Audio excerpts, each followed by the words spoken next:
The room was heavy with silence, the kind of silence that carries weight that presses on the shoulders of everyone present. William Alsup leaned back in his chair, lips curling into a grin so smug it seemed to cut across the air like a blade. It wasn't just a smile. It was the smirk of a man who believed he had already won, who thought no argument could pierce the armor of his authority. His eyes narrowed with that self-satisfied glimmer, daring anyone to challenge the throne he had carved for himself. Across the room, Jasmine Crockett stood tall, her voice steady, her presence commanding, yet every word she delivered was met by that mocking grin. He wasn't listening, he was dismissing. To him, she was another voice to wave away, another challenger who would stumble under the weight of his stare. And for a moment it seemed he might be right. The grin grew wider, sharper, as if carved in stone, but then it happened. Crockett paused, just long enough for the tension to thicken, for every eye in the chamber to settle on her. She didn't falter, she calculated, and in that stillness she let the air charge itself with anticipation. When she spoke again, her words cut through the arrogance like lightning slicing open a storm. Her tone wasn't raised but sharpened, each syllable deliberate, each phrase carrying the weight of truth wrapped in steel. The grin on Alsup's face didn't vanish immediately. At first it trembled just slightly, a flicker at the corner of his mouth betraying the first crack in his composure. The room felt it. The spectators shifted forward in their seats, sensing the balance of power beginning to tilt. Crockett's voice, firm yet fierce, seized the air with a certainty that drowned out his condescension. And then came the line, so precise, so unapologetically direct that the atmosphere collapsed into stunned silence. The grin was gone. Alsup blinked, and for the first time his face betrayed uncertainty. Gasps rippled. Eyes darted. The room wasn't just witnessing a reply, it was witnessing a moment, one that seemed destined to echo far beyond those walls. But this was only the beginning, because what came next left even Alsup's grin frozen in silence. To understand why this exchange mattered, you have to understand who William Alsup was in that room. He wasn't just a judge presiding over a case. He was an institution, a figure cloaked in decades of authority.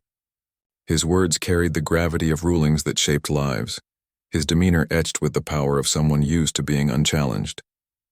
For years his reputation was built on razor-sharp intellect and a tendency to cut down anyone who dared to stumble before him. He didn't just speak. He dismissed, reduced, and smirked his way through arguments as though the very act of questioning him were laughable. That grin was his weapon, polished from practice. It had silenced countless voices before, but Jasmine Crockett wasn't just another attorney stepping into the arena. She represented something larger, an unflinching commitment to dignity, truth, and the communities that rarely found champions in rooms like this one. Crockett knew what it meant to be underestimated. She carried with her the weight of generations who had been told to sit down, to quiet their voices, to accept the smirk of authority as the final word. Yet she had never been one to yield. Her very presence in that courtroom was a challenge to the hierarchy Alsup believed unshakable. This wasn't simply a legal sparring match. It was a collision of symbols. Arrogance versus resolve, hierarchy versus equality, condescension versus courage. Each exchange wasn't just about evidence or procedure, it was about respect, about whether power had the right to belittle truth. The tension swelled because everyone in that chamber knew what was at stake. If Alsup's grin went unchallenged, it would reinforce the unspoken order of things, the mighty smirk, the humble silence. But if Crockett could pierce through it, if she could seize the moment and turn his arrogance back on him, then the story would be different. It would be bigger. It would be remembered. The grin wasn't just an expression, it was a challenge, and Crockett wasn't about to back down. William Alsup's career had long been a study in contrasts. To his allies and admirers, he was the embodiment of sharp-minded authority, a judge whose legal mind could slice through the densest arguments with surgical precision. He was celebrated for his command of the courtroom, for rulings that demonstrated a grasp of complex law that few could rival. His reputation as a brilliant tactician was undisputed. Yet brilliance has its shadows, and Alsup's often revealed themselves in the way he wielded that power. Because alongside the accolades was a quieter story, one told in the uncomfortable silences that followed his quips, in the nervous chuckles that rippled through courtrooms after his cutting asides. He had a way of making those before him feel small, as though their words were less an argument than a spectacle to be endured. His grin was his trademark, the dismissive smirk of a man who knew exactly how much authority he carried. When opponents faltered, when attorneys stumbled or citizens grew flustered, Alsup's grin widened like a seal of victory. He didn't need to shout or rage. His condescension did the work for him. Moments of controversy peppered his career. Colleagues whispered about his sharp tongue.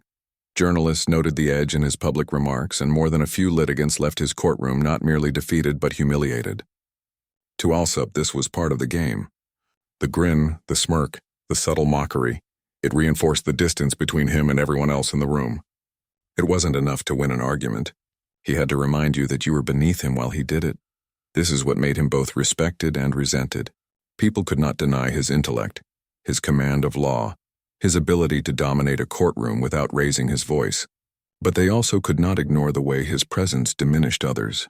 He stood as a paradox, the respected judge who nonetheless carried the aura of a schoolyard bully, wielding wit instead of fists, authority instead of muscle.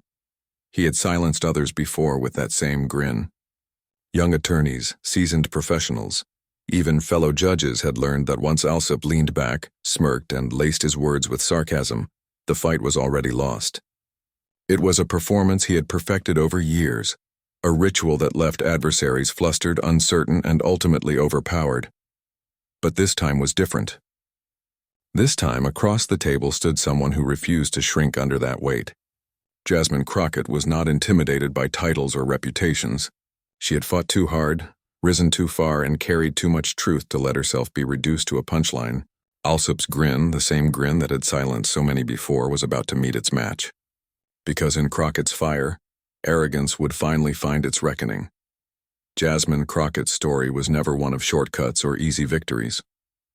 Born into a world where ceilings seemed fixed and doors often slammed shut, she understood early what it meant to be underestimated. Her journey was not paved with privilege. It was carved from persistence, sleepless nights, and the unshakable conviction that silence was never an option. For her, every step forward was proof that grit could carry you where entitlement never could. She grew up watching the realities of inequality play out not in textbooks, but in her own community. Families scraping by, neighbors silenced by systems too complex or too cold to hear their voices. That world didn't break her. It forged her. By the time she chose law, it wasn't ambition that drove her, but responsibility. She wasn't stepping into courtrooms to chase prestige. She was stepping in to make sure those who had no power still had a voice. The path was anything but smooth. She faced the snickers, the second-guessing, the subtle dismissals. Some questioned her credentials, others her presence. But each doubt only sharpened her resolve. Every time someone tried to box her in, she broke through with a fierceness that was equal parts intellect and fire. She didn't just know the law. She knew how it felt when the law turned its back on people who looked like her, people who lived where she lived. And that knowledge gave her arguments a weight that no textbook could teach. Her reputation grew quickly, fearless, unflinching, unwilling to bend even when the stakes were high. She wasn't loud for the sake of spectacle, but precise, deliberate, and unrelenting. If her opponents brought arrogance, she countered with composure. If they tried to drown her out, she doubled down on clarity. In every arena, whether defending her clients or standing in the political sphere, Crockett carried with her the pride of those who had been told to wait their turn and the courage of those who knew that waiting often meant never. It was that resilience that made her more than just an advocate. It made her a symbol. People who saw her saw possibility. Communities that had felt overlooked recognized themselves in her story, and in her voice they heard an echo of their own struggles transformed into strength. Crockett was never just speaking for herself. She was speaking for those who had been silenced, dismissed, and smirked at too many times before. That was why the moment in Alsup's courtroom mattered. To him, the grin was a habit, a tool, a signal of control. To Crockett, it was something else entirely. It was every patronizing smile she had ever faced, every gatekeeper who thought she didn't belong, every barrier built to make her doubt her worth. But she had already lived that battle, and she had already won it over and over again, just to stand where she stood now. So when Alsup leaned back with that grin, Crockett wasn't intimidated, she was ready. The air in the courtroom thickened as Alsup finally leaned forward, his grin stretching into words that cut like barbs.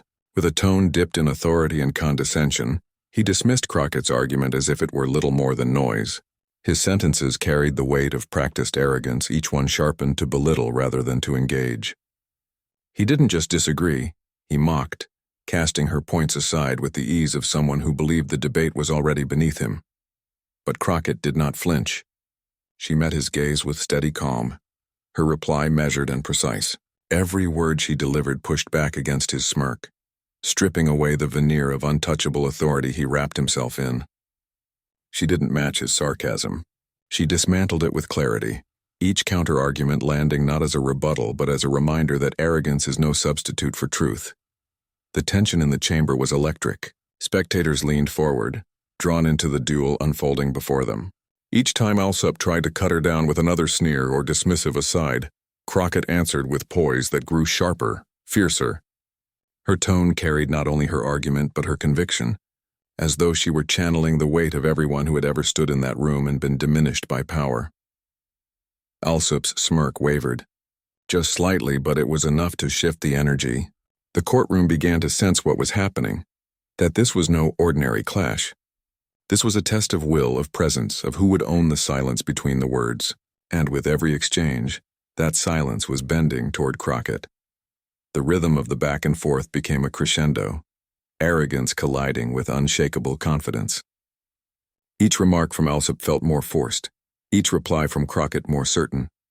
The spectators could feel the tide turning, even if Alsup himself still clung to the illusion of control. And then, the moment approached. The room seemed to hold its breath as Crockett prepared to deliver the words that would not just answer his arrogance, but shatter it completely. But then the moment came when Crockett dropped the line that would echo far beyond the walls of that courtroom. The silence stretched like a wire ready to snap. Every eye in the chamber fixed on Jasmine Crockett as she straightened, her hands steady, her voice calm but edged with steel. When she spoke, it wasn't loud, it didn't need to be. The sharpness of her words carved through the air, slicing apart Alsup's smirk with precision. Respect, she began, her tone deliberate, is not granted because of titles, nor is it earned by dismissing the people you serve. Respect is commanded by truth, and truth does not bow to arrogance. The words hit like a hammer wrapped in velvet. The courtroom shifted. A murmur rippled across the benches as people exchanged glances. Alsup blinked, the grin faltering ever so slightly, the corners of his mouth twitching as though resisting the weight of her words. Crockett paused, letting the silence work in her favor. She knew the rhythm of a good takedown. Speak, stop, let it breathe, then strike again. She leaned forward slightly, her eyes locked on Alsup. "You can grin at me all you want," she said, her voice tightening with conviction. "But you can't grin away the facts. You can't smirk away the voices of people who have been silenced long before this courtroom ever convened. And you certainly can't laugh off the truth." Gasps broke out, sharp intakes of breath that shattered the stillness. A spectator near the back whispered, "Did she just?" Before the words dissolved into stunned silence, phones buzzed as if by instinct, some hands already typing out snippets, capturing the line before it evaporated. "You can grin at me all you want, but you can't grin away the facts." Alsup's face betrayed what words could not. The grin was struggling now, stretched thin, no longer effortless but forced, almost desperate. His eyes darted across the room as though searching for some anchor, some way to reclaim the dominance that had always come so easily, but it was slipping through his fingers. Crockett pressed on, her voice steady, her pacing surgical. "You see, Judge, your smile doesn't intimidate me.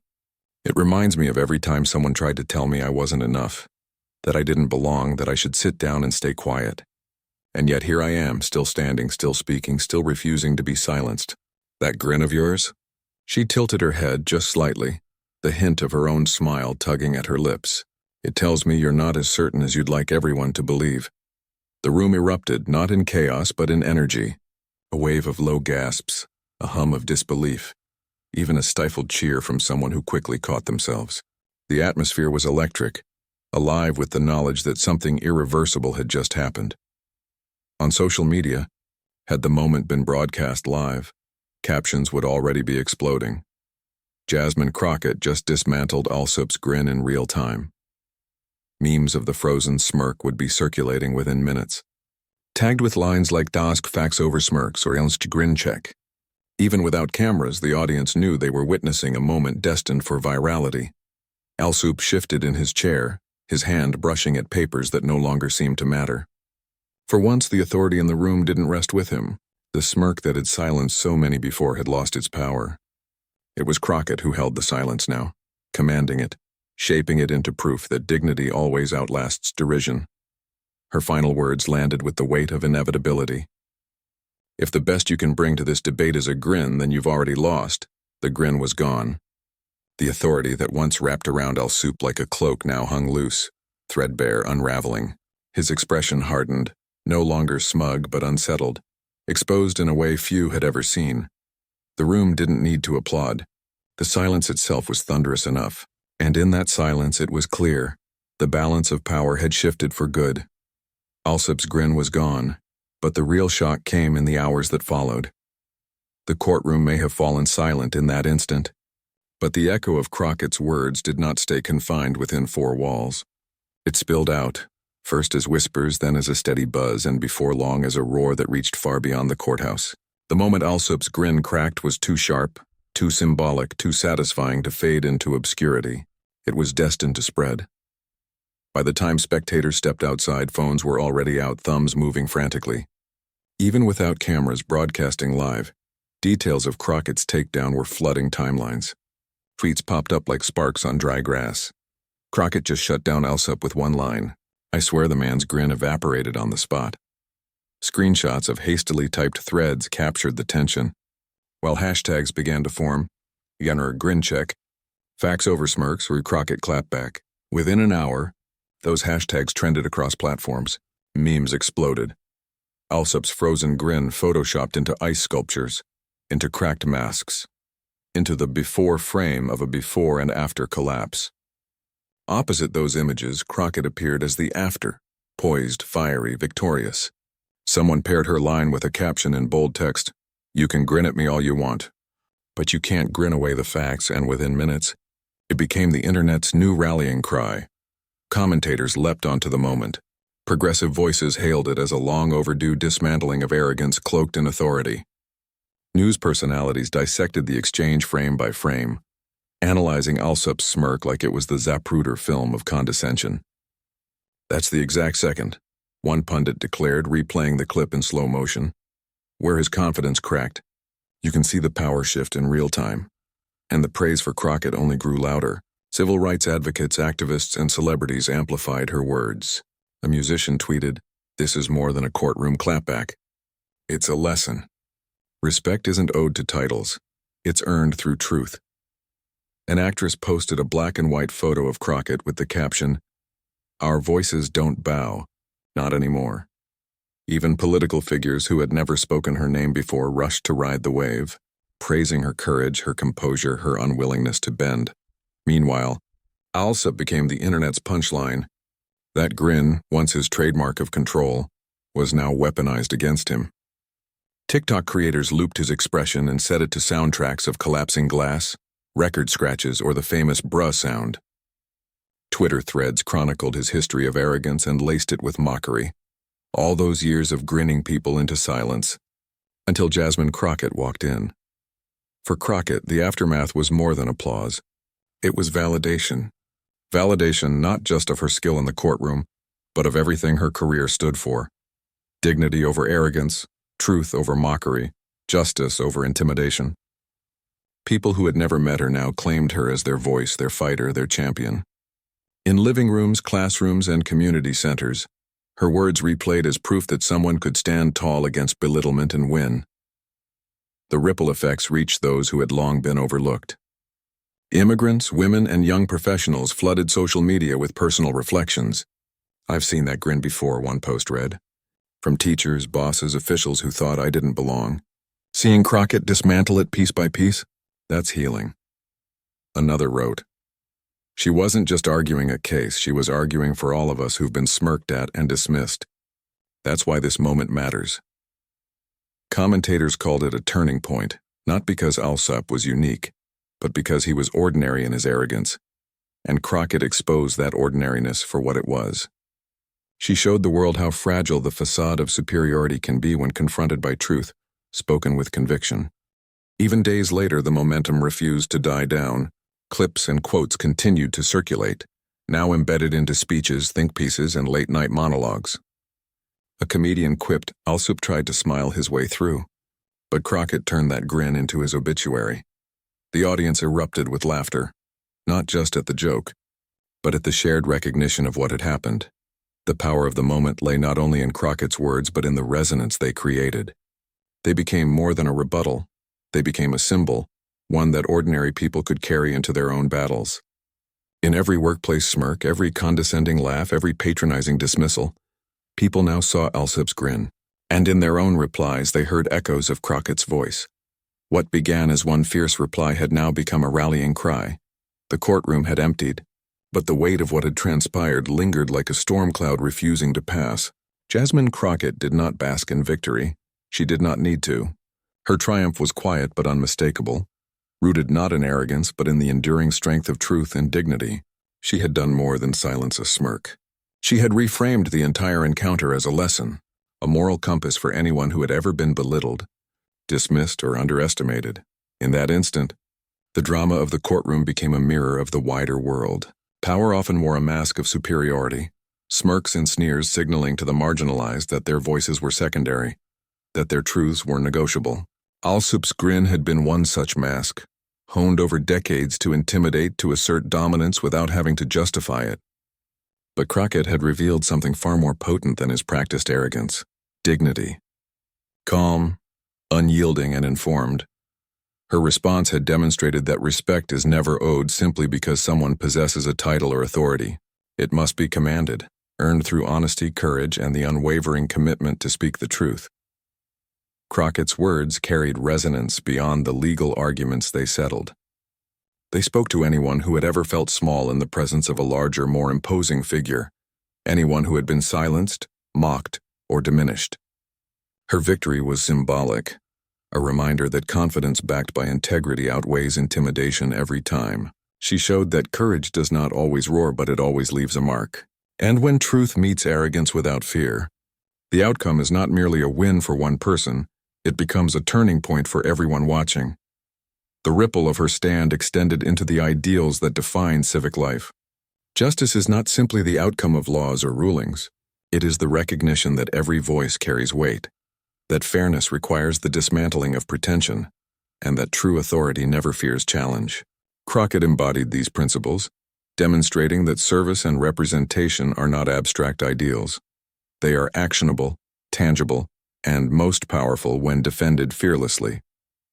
Her performance was a call to action, a lesson in how ordinary courage can ripple into extraordinary influence. And yet, the impact was deeply personal too. For those who had struggled against systemic obstacles, who had been told to wait, to yield, to shrink themselves, Crockett's composure became a mirror of possibility. Watching her counter Alsup's smirk was more than entertainment. It was validation, a blueprint for standing firm when others attempt to diminish you. She transformed a courtroom clash into a narrative of empowerment, showing that resilience and principled resolve can rewrite the rules of engagement.